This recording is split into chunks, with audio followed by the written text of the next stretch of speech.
hello guys नमस्कार है नमस्कार सबलाई सम्झना छ यो के हो चिन्नु भएको तपाईँहरूले यो हेर्नु है यो बिरुवा यो हो झट्ट हेर्दाखेरि अलैँची अलैँची आकारको छ है फुल यस्तो फुल्छ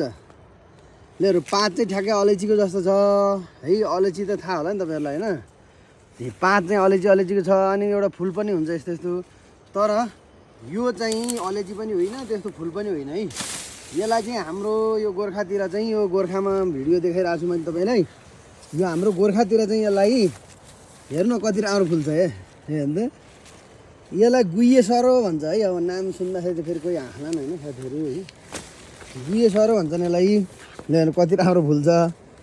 यो चाहिँ गुइए सरो हो यसको चाहिँ यसको पातहरू यो फुलहरू बाख्राले पनि खान्छ घाँसको रूपमा पनि प्रयोग हुन्छ यो र अर्को कुरा चाहिँ के हुन्छ नि यो लामा लामा हुन्छन् है यो लामा लामा हुन्छ अनि यसको लहराहरू खास थिचेर यसलाई चाहिँ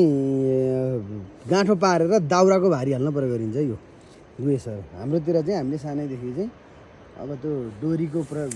चलन नहुने डोरी उपलब्ध नहुने यसलाई चाहिँ फेरि ढुङ्गामा राखेर थिच्ने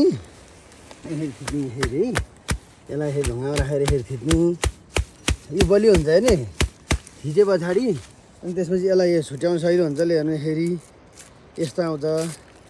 ठ्याक्कै यसरी छुट्याउने अनि यसलाई यसरी चाहिँ गाँठो पारेर लामो लामो हुन्छ क्या त छोटो देखाएँ मैले त लामो लामो हुन्छ यसलाई गाँठो पारेर च्याट्ट चाहिँ यसरी गाँठो पारेर यो चाहिँ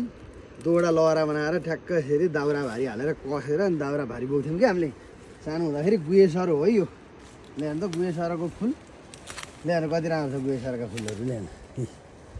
हेर्नु गुएसरो अब तपाईँहरूतिर के भन्छ यसलाई कमेन्ट गर्न सक्नुहुन्छ खास यसको नाम हाम्रोतिर चाहिँ हामी चाहिँ यसलाई गुइए सरो भन्छौँ है ल ल